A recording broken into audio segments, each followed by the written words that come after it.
At the beginning, everything was white. And then, in God's deepest dream, there was a spark of fertility. Pachamama was birthed in time and space.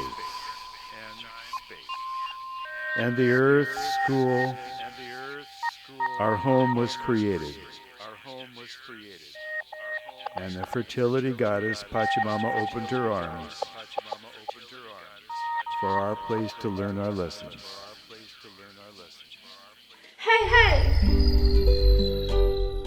Hello, welcome, Spiritual Mag. I'm Sam Bell. Today we are going to focus on you are a soul having a physical experience. That's right. You're a soul having a physical experience. And your physical experience is your body, limbs, all the stuff. This is the physical part. And your soul is attached to your body at the moment with your heart chakra. And your soul is experiencing all the things that are going on in your body. Okay, so you're a soul having a physical experience. So right now, there's a portion of you right in the middle of your chest.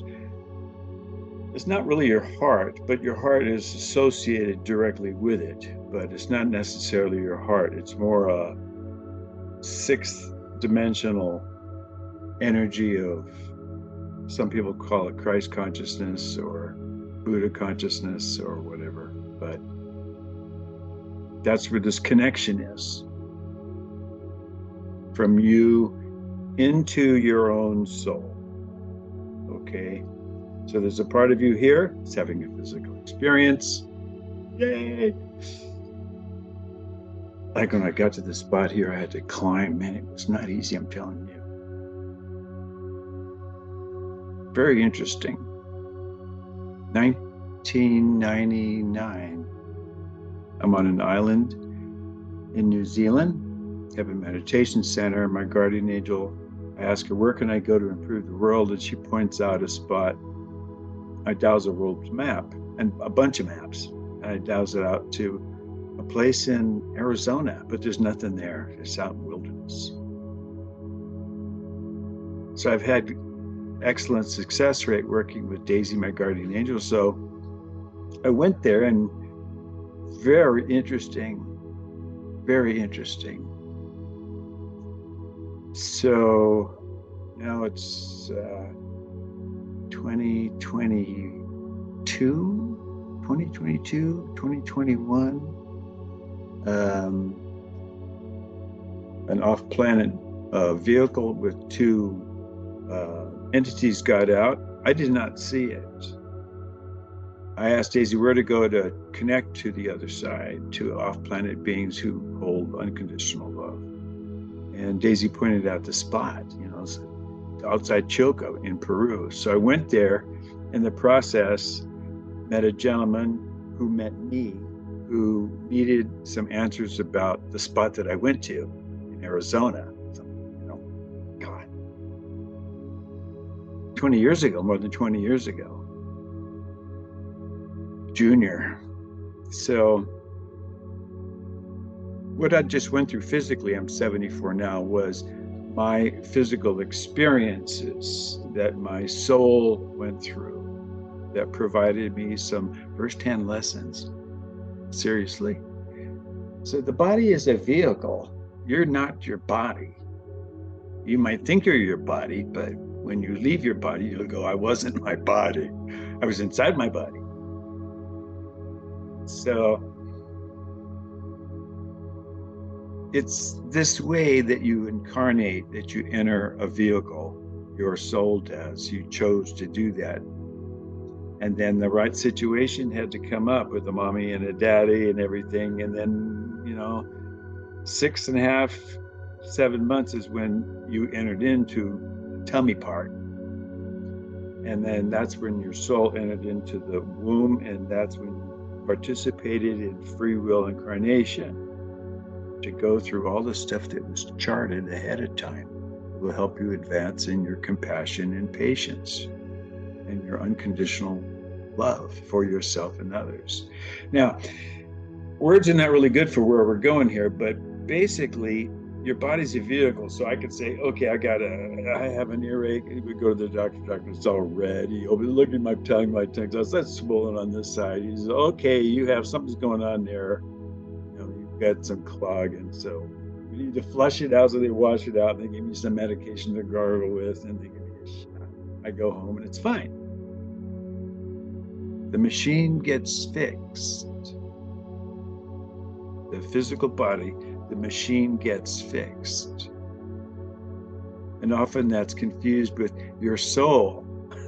So there was a lesson there for your soul as you observe that. Like, well, okay, yeah, I stubbed my toe, there was a lesson. I saw my foot. So what, Well, it might be that presently you have talents that you're not accessing. And the aspects of you that are here now are your willpower, your ability to focus, and your unconditional love. Those are three things you can't weigh. You can't find them in an X-ray. You can't find them in a sonogram. You can't find them in a brain map. Your willpower, your ability to focus, and your unconditional love. Those are the things you had before you were born. You use those to incarnate. They're in you now. Hello, they're in you now. And when your body says, this is it, I'm 114, I'm ready to clock out. Where's the time clock? Give it to me. Then you find out that, oh yeah, I wasn't my toes and ears and my ear.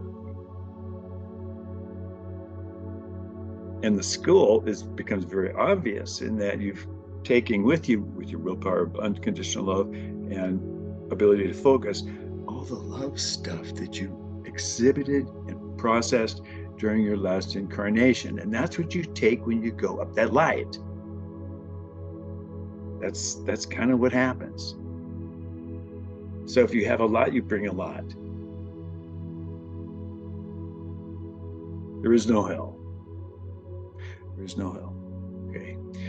You do bring what the seeds that you planted result. Is it for the birds of the sky, or is it, or no, I don't know. But either way, it was in the plan. Okay, because if something evil happened, probably somebody learned to use that evil opportunity to learn more patience and compassion, and it hurt a lot. And when they get to heaven, they're going to tolerate a lot more love, baby. And the person that caused that evil pain is going to have to forgive themselves. That's not easy to do. That's the hard part. Nobody's going to judge you there. Nobody. But you're going to have to forgive yourself. And that's a challenge for your willpower, your ability to focus in your unconditional love, especially if you've abused things, loved ones, whatever. So what I'm saying is that your body is a vehicle, and you're probably walking around like everybody else, watching what's going on, reading about whatever the heck it is, chicks or whatever it is, food or whatever it is, sports, whatever it is. You're just into that. You may not recognize that your body is a vehicle right now. Your body is a vehicle. So introduction of foreign substances, mandated, and the boosters that went along with them may contribute to your health or otherwise. I said that pretty good. I tiptoe through the tulips. So We are all going to make the transition. Hello. Everyone's making the transition. You're not getting out of it.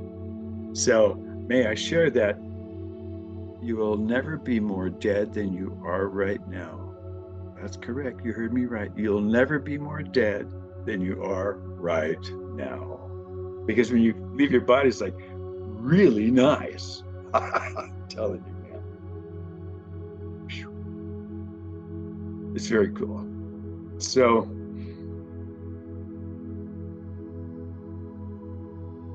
it doesn't really, it's difficult for it to really hit home what I'm trying to say, unless you know someone who was fine one day and then the next time you see them, they're not fine.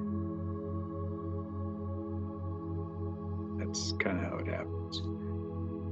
A close friend, a field reporter, Amunette, a death doula in London. I think she's overseas right now. To quote her,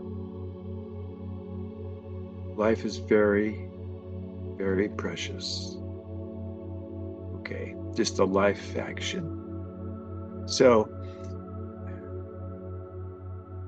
a situation I've worked with is a 12-year-old girl. She's sitting in the back of a Suburban on 101. The Suburban comes to a sudden halt appropriately behind it.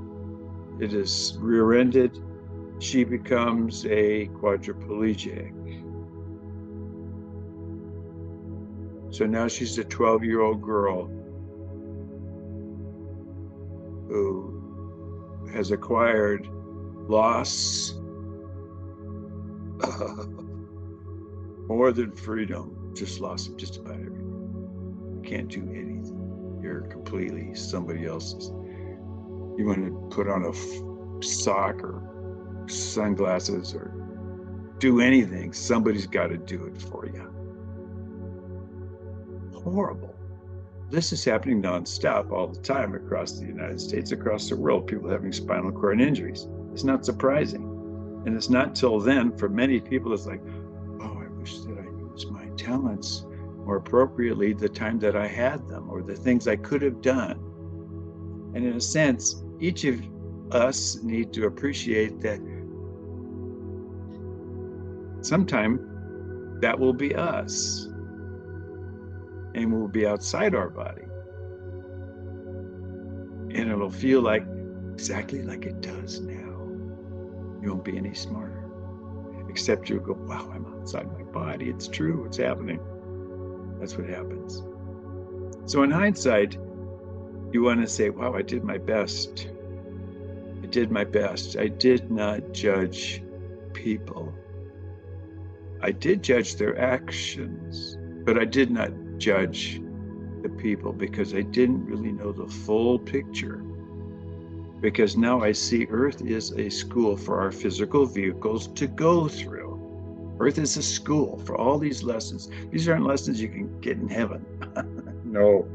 You could have charted to have these lessons in other locations, easier locations, but it's kind of a rough school, but it's the best school. It is the best school for increasing your consciousness and your talents and your willpower and your ability to focus in your unconditional love. So in the long run, whether we're in high tech with AI, or we're working with clones that are smarter than us, and drones who are supervising us from above, whatever it is, this is a school. No one promised you it would be easy, and it's not an easy school. And we all graduate. So, yeah, the light comes down, okay? You leave your body, because it's like, it's not doing anything.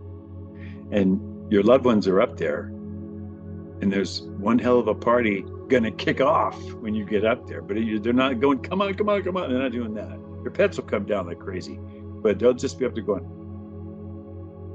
because it's a free will thing. And you want to go up to light. And it's probably possible for you to not come back to this planet.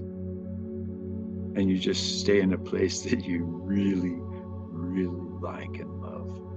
And you yourself act as a guide sometimes for other individuals who are still incarnated and working hard and struggling.